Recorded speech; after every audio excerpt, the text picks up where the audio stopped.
What's up mga kamaster? Ayan, for today's video mga kamaster ay dadalhin ko at papaliguan ko si kamaster sa isang sikat at modern car wash bago kami maghiwalay mga kamaster.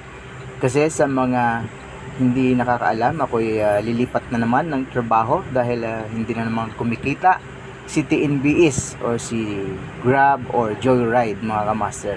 Kung kumikita man ay hindi sapat, no? Napupunta lang sa pambili ng gasolina at komisyon ni Grab. So ayan. Pero bago natin umpisahan, ayan, syempre, kung ikaw ay bago sa aking channel, ayan, paki-subscribe. At kung mabigat para sa iyo ang isang subscribe, ayan, pwede kang mag-share, mag-comment at mag-like mga kamaster. So ayan, tara, umpisa na natin. So ayan, nandito na tayo sa modern car wash.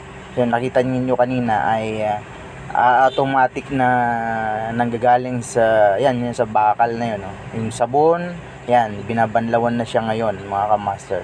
So less nung trabaho nung isang car wash boy mga kamaster, no?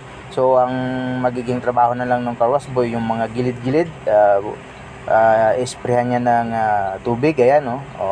Tapos yung pagpupunas ng basahan para matuyo yung kotse at yung pag-vacuum mga kamaster.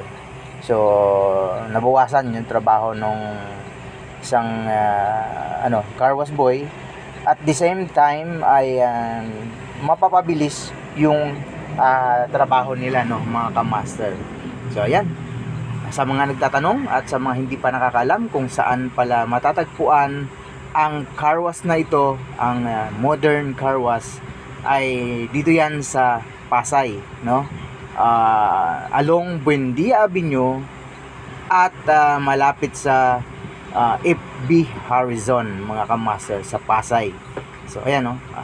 Masasayahin yung mga car wash boy dyan. At syempre mga kababayan ko yan, Ilonggo, no? Shoutout sa mga kababayan kong Ilonggo dyan, sa mga taga Bacolod at Sagaynon mga kamaster. So syempre hanggang dito na lang mga kamaster. At isasauli ko na si kamaster sa aking operator, no? Yan, pinahugasan ko siya